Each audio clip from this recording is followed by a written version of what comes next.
In Milton's Paradise Lost, Satan says, the mind, in its own place and in itself, can make a heaven of hell, a hell of heaven.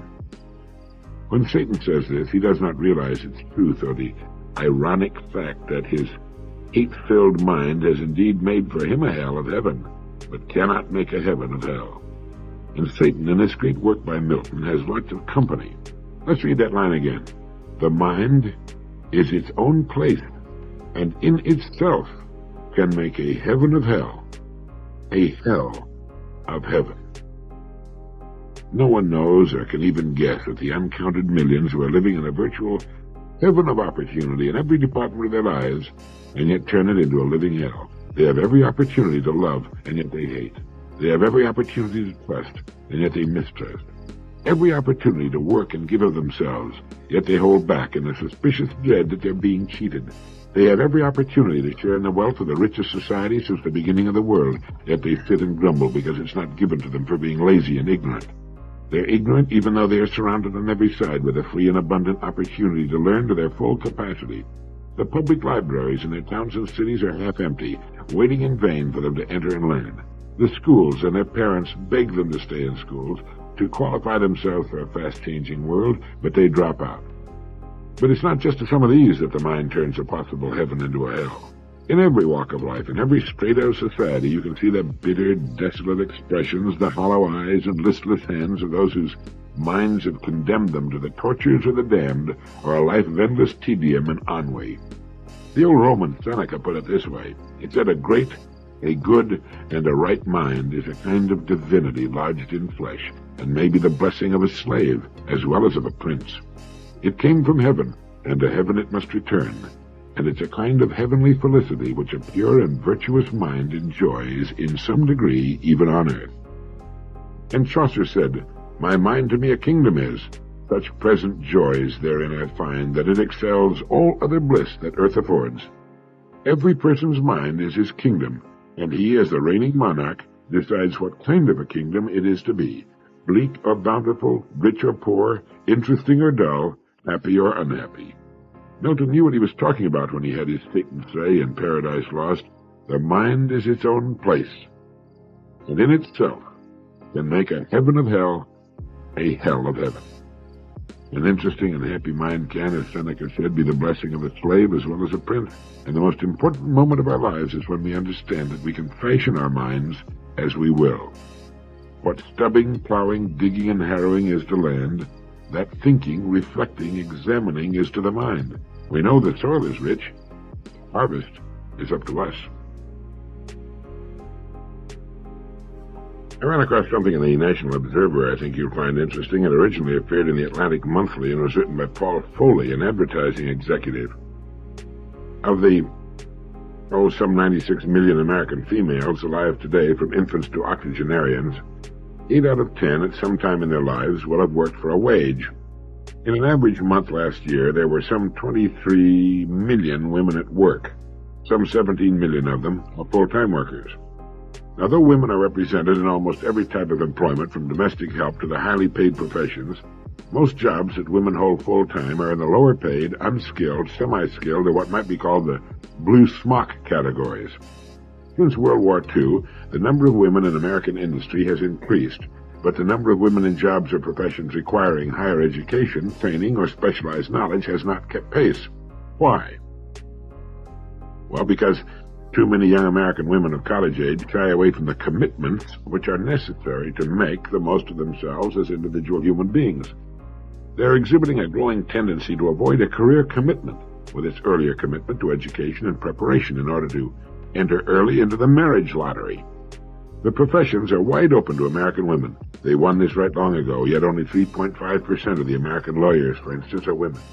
Elizabeth Blackwell, the first woman to graduate from an American medical college, became an MD in 1849. More than a century later, only 6% of all students in the medical colleges of this country are women, and the figures remained almost constant for more than 50 years. By contrast, of approximately 350,000 doctors in the Soviet Union, 76% are women. In many European countries, 30 to 35% of all practicing physicians are women. As far back as 1956 in the Soviet Union, 53% of all specialists, persons skilled by reasons of higher education in any field of endeavor, 53% were women. 1/3 of all deputies elected to regional soviets or consuls are women. The plain fact is that in the United States today we have an urgent need for more doctors, more dentists, more technicians, more scholars, more philosophers at all levels. We cannot afford the luxury of wasted human potential. So wrote Mr. Paul Foley. And you know, this shows the tremendous opportunities that exist for women in this country today. There's a crying need for more women in the professions. You can be a doctor, a lawyer, or other professional and still get married and raise 10 or 15 children if you wanted. A man doesn't give up marriage and a home when he opts for the professions, and a woman doesn't have to either. Anyway, it's something to think about, something to talk over with that young daughter of yours. How about it, little girl? Why don't you give some thought or talk to your school counselor about the possibilities of your becoming a doctor or other professional? We need more women in the profession. I've long held the belief, and perhaps you have too, that every business, no matter what its form or function, should have a purpose beyond that of survival. And this will also apply to the family. And naturally, the first responsibility of management, whether it's a small neighborhood restaurant, the corner gas station, or a corporate giant, is to survive and grow. It must earn a profit, not just to satisfy the owner, its stockholders, and board of directors, but so that it can pump needed money into research and development and expansion. It must earn a profit so that it can continue to pay the salaries of its employees and offer jobs to additional people as the company grows. Without survival, there's nothing. But it should also have an additional purpose, a deeper meaning constantly before it, and this should be to upgrade all who are influenced by it. And I'm sure there are many who will smile at this sentiment, but there are also many who will not. And the fact is that those who take this idea seriously are the most successful people in this or any other country. They also manage the world's most successful business firms in every segment of the business spectrum. For most businesses, this second purpose is ignored, even if it's known or understood. And this is precisely why the great majority of businesses of all kinds have to be classified as second-rate. They lack the deeper cause that must accompany greatness in anything. In fact, the not uncommon slump or leveling off which comes to so many businesses after a long period of growth is often brought about by the loss of this second cause. For example, a business which begins with a purpose of providing the best product it can in its field may, 10 or 15 years later, be more concerned with shaving costs or increasing profit margins or seeing how many of the widgets it can turn out and forgetting all about quality. Now, this business of saving costs and increasing profit margins is important in business, but only if it's subordinate to the former, if the business is to really flourish. And many once successful business firms have gone under because they became so involved in markets and competition and price that they lost sight of the company's purpose, its reason for being. There's a saying that people remember quality and are proud of it long after they've forgotten price. And the most successful companies on earth are those that manage to give top quality at a very reasonable price. The country proved to the world that it could be done. But every businessman must ask himself, or at least should ask himself, how is my customer somehow improved, upgraded, bettered because he uses my product or service? What is my contribution to society beyond that of earning a living? Just as a father and mother should ask themselves, what are we contributing to our children besides food, clothing, school, and shelter? It's this greater purpose that spells the difference between that which is average and that which is great, and none of us can ask the question of ourselves too often. Perhaps more people in business should keep in mind the advice David Ogilvy once gave to a group of advertising copywriters. He said, the consumer is not a moron, he's your wife. In his book, Child of the Century, Ben Hecht observed, a wise man knows that he has only one enemy, himself. This is an enemy difficult to ignore and full of cunning. It assails one with doubts and fear. It always seeks to loosen and lead one away from one's goal. It's an enemy never to be forgotten, but constantly outwitted. Something to think about, isn't it? And in my way of thinking, a truer statement has never been written. Each of us has only one enemy, himself. An enemy difficult to ignore and full of cunning. And no one knows this enemy better than the person who must manage his own time, as Ben Hecht, as a writer, had to do, or as does the commissioned salesman or the person trying to break a bad habit or lose weight. Mortimer Feinberg, an industrial psychologist writing for Nation's Business, says that one of the hardest things a man can do is to look at himself objectively, realistically, without self-glorification, deception, or despair. An analysis of yourself can pay rich dividends in a variety of ways. Increased effectiveness and impact on others, better personal relationships, greater personal fulfillment. As Bernard M. Baruch put it, only as you know yourself can your brain serve you as a sharp and efficient tool. Know your own failings and passions and prejudices so that you can separate them from what you see.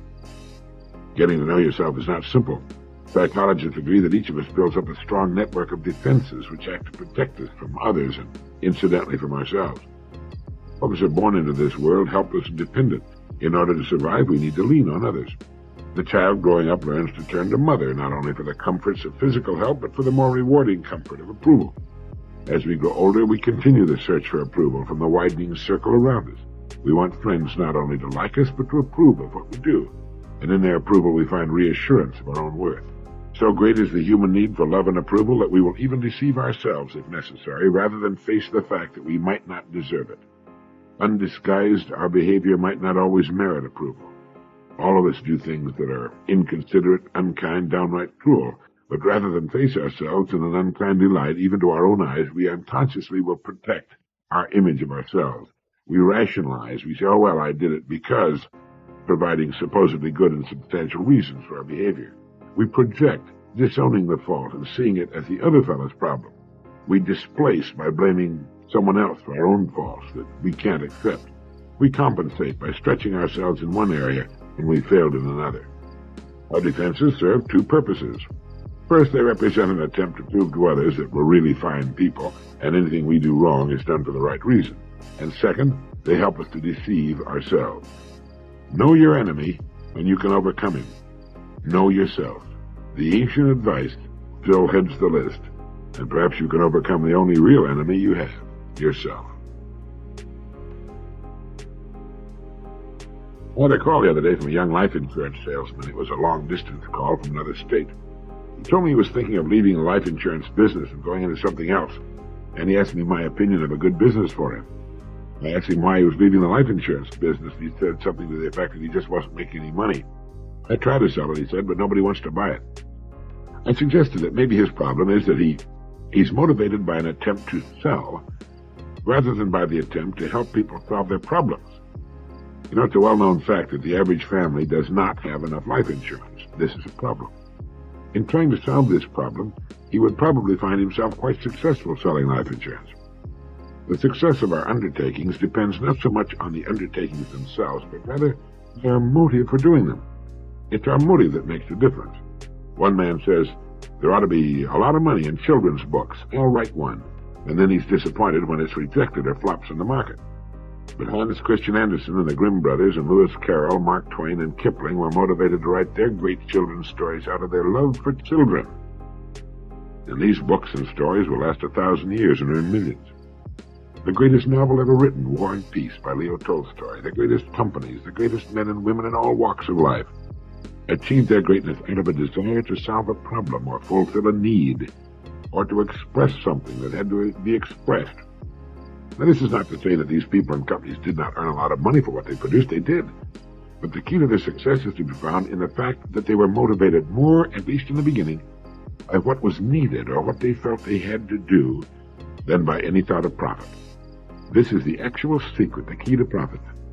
The man going into the restaurant business, for example, who does so with a determination to serve the best food in town has 1,000 times more chances of success than the man who goes into the business solely for the purpose of making money. It's a matter of motive, of emphasis. And you'll find this true in every walk of life, every line of business, every job, of every type and description. The man who made up his mind to put out the best can of pork and beans in the world did exactly that. He and a lot of bean farmers got rich in the process, but getting rich wasn't his reason for going into business. There's not a single thing on earth wrong about making money. This is why kids mow lawns and why millions of people get up in the morning and go to work. But success and the money that often accompanies it are like happiness. They cannot be sought directly. They are effects. The cause must have a powerful motive behind it. What's your big motive? Both William Shakespeare and Cecil B. DeMille got rich. Separated as they were in time and talent, they were both motivated by the same thing: to produce the very best, to express the very best that was in them. A very good mind belongs to a gentleman named Gilbert Hyatt.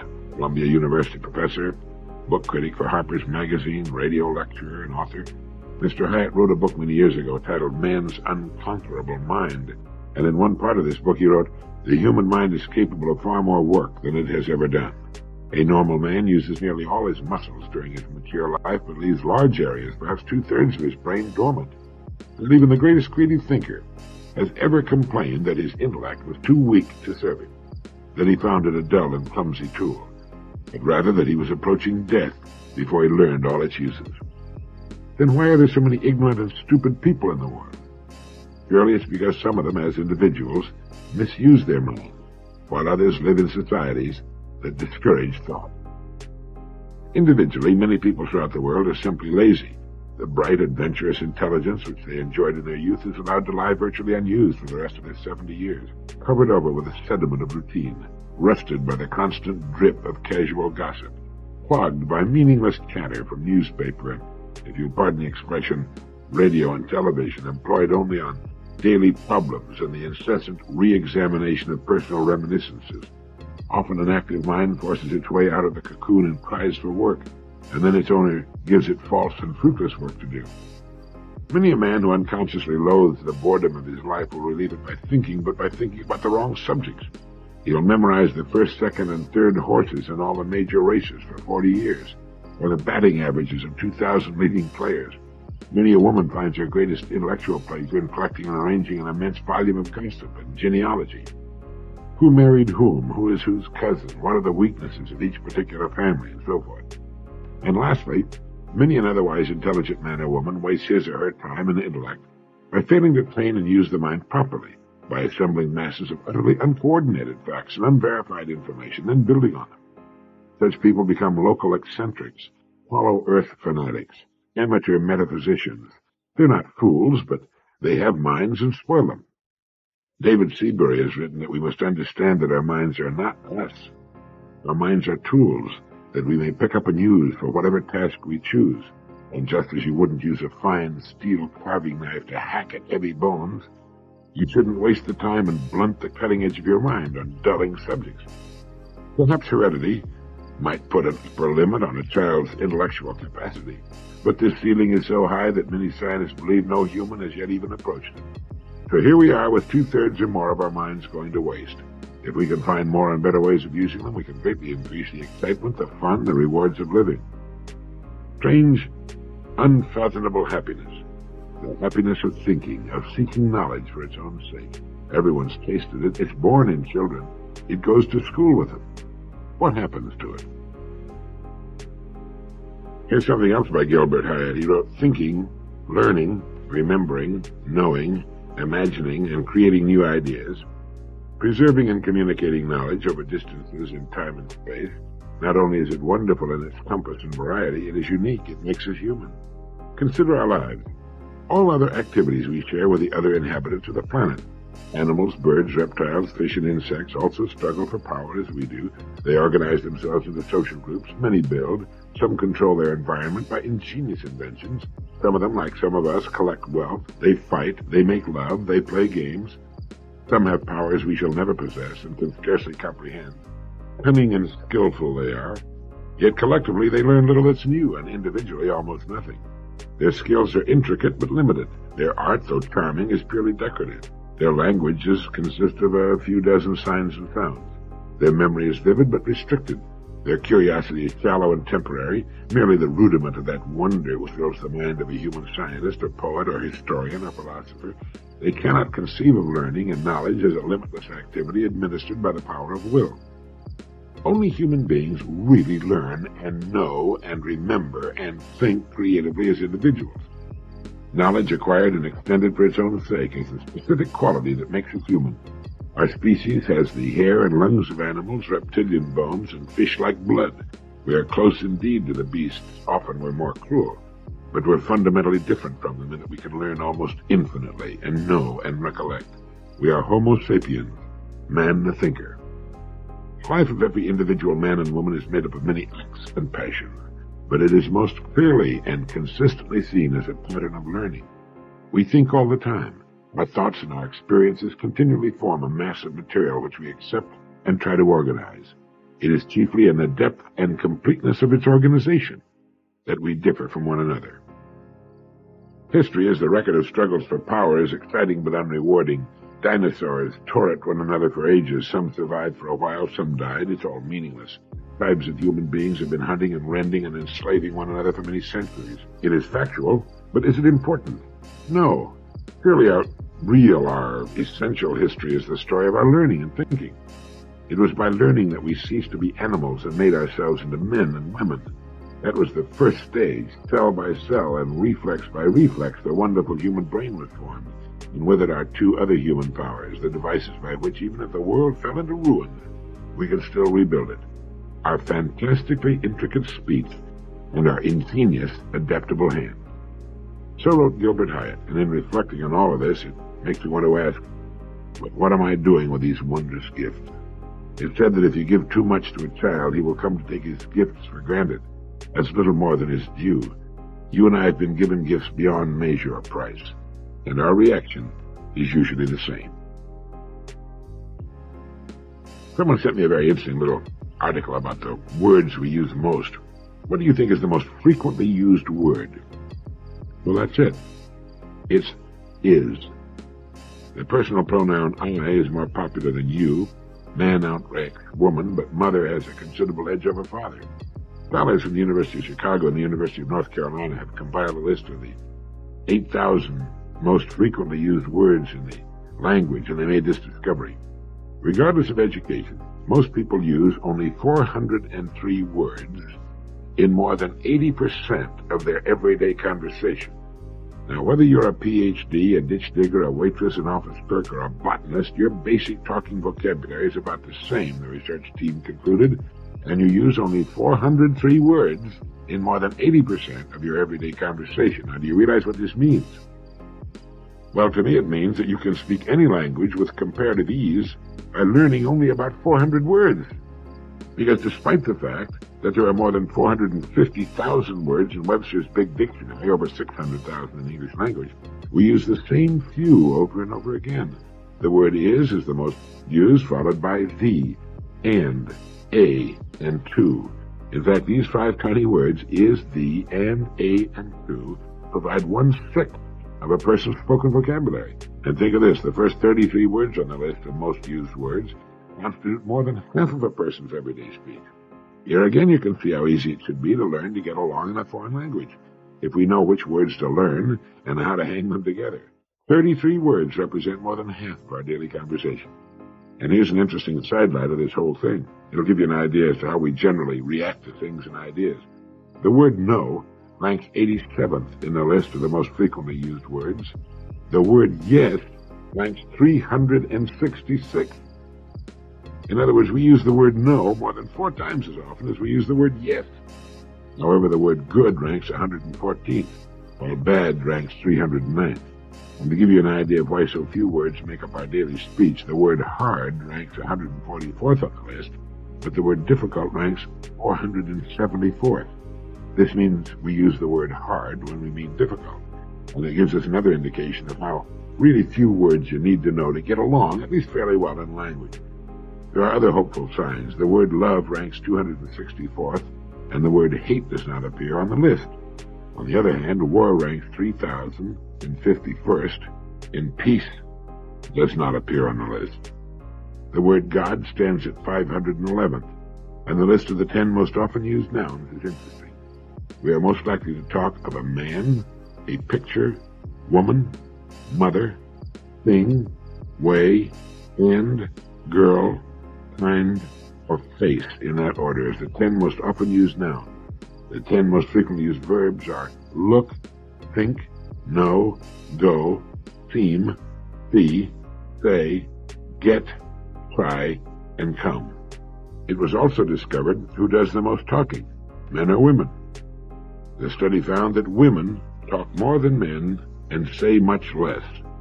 They say more in words, but they don't put across as many ideas. That's according to the survey. That isn't my opinion. It's interesting, isn't it? Here are 10 questions calculated to determine how happy and well-adjusted you are. They're questions a psychiatrist or psychologist might ask you. See how you do. 1. Are you happy? That is, do you consider yourself to be a generally happy person? Do you tend to look on the bright side of things, or do you tend to be suspicious and fearful? 2. Do you have a zest for living? Do you look forward to your days with interest and anticipation? 3. Are you socially adjusted? That is, do you get along well with other people? Do you have a good circle of friends and enjoy being with other people? Can you look at most things from the other person's point of view as well as your own? The loss of interest in being with other people, a loss of interest generally, is often the first sign of mental illness. 4. Do you have unity and balance? This is to say, do you have many interests? It's unhealthy to wrap your life around any one thing. Every person needs many supports under his table. He finds interest and challenge in his work and does it well, but he also has many other interests. 5. Can you live with each problem as it arises? Of all the things you worried about last year, how many actually happened? Do you recognize problems as a normal, healthy part of living, and look upon them as challenges to be solved and overcome, or do you try to run and hide from them or let them overwhelm you? 6. Do you have insight into your own conduct? Can you see yourself as others see you and understand why you do the things you do? 7. Do you have a confidential relationship with someone? Everyone needs someone with whom he can let down the barriers and talk out his fears and problems completely, with whom he can be completely candid. 8. Do you have a sense of the ridiculous? Can you laugh at yourself? Laughter's been called the sunshine of the soul. Without it, darkness settles in. Never lose your sense of humor. You can't get ulcers when you're laughing. 9. Are you engaged in satisfying work? The well-adjusted person realizes the importance of work, the right kind of work, the kind of work that uses up his energy in a fulfilling and creative way and leaves him tired but satisfied. And 10, do you know how to worry effectively? Do you understand that lurking in every situation that causes you worry or concern, there is an equivalent benefit to be found? Okay, how'd you do in the well-adjusted department? If you found you could answer yes to every question, you're a happy, creative, productive human being. If you answered no to some of the questions, well, at least you know the areas that need strengthening. Epictetus was a Greek philosopher who lived in the 1st century A.D. Very little is known about him except that he was a slave and that he was lame, which according to one tradition was due to tortures inflicted upon him by his master. He was ultimately emancipated and became a teacher of philosophy in Rome. When the Roman emperor banished all philosophers from Italy about 90 A.D., Epictetus moved on but continued his teaching. Like so many other great teachers, he left nothing in writing. For the record of his teaching and utterances, we are indebted to his disciple, the Greek philosopher and historian Arrian. Epictetus stressed the importance of cultivating complete independence of external circumstances and learning that if a person is to find happiness, he must find it within himself. Like Emerson, who was to follow centuries later, Epictetus taught the duty of reverencing the voice of reason in the soul. And every time I take him down from my library shelf and start poking around in his sayings, I come away refreshed and invigorated. Take this quotation, for instance.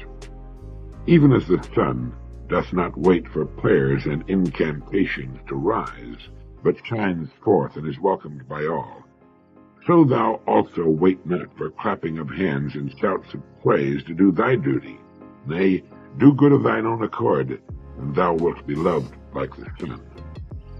And it was Epictetus who first said, Nature hath given men one tongue but 2 ears, that we may hear from others twice as much as we speak. Here's another one I like. Epictetus said, when we are invited to a banquet, we take what is set before us. And were one to call upon his host to set fish upon the table or sweet things, he would be deemed absurd. Yet in a word we ask the gods for what they do not give, and that although they have given us so many things. But let me get back to what may have been confusing, that business about reverencing the voice of reason in the soul. Emerson put this many ways. He wrote, each man has an aptitude born with him. Do your work. I have to say this often, but nature says it oftener. And he also said, self-trust is the first secret of success. The belief that if you are here, the authorities of the universe put you here and for cause. And again, do that which is assigned you, and you cannot hope too much or dare too much. All of this has to do with listening for the voice of reason within each of us, which from time to time clearly outlines the path we should follow. As Emerson also put it, trust thyself. Every heart vibrates to that iron string. Accept the place the divine providence has found for you. Nothing is at last sacred but the integrity of your own mind. At any rate, I enjoyed digging up old Epictetus and our friend Emerson again. I hope you have too. So thou also wait not for clapping of hands, and shouts and praise to do thy duty. Nay, do good of thine own accord, and thou wilt be loved like the sun. Thank you.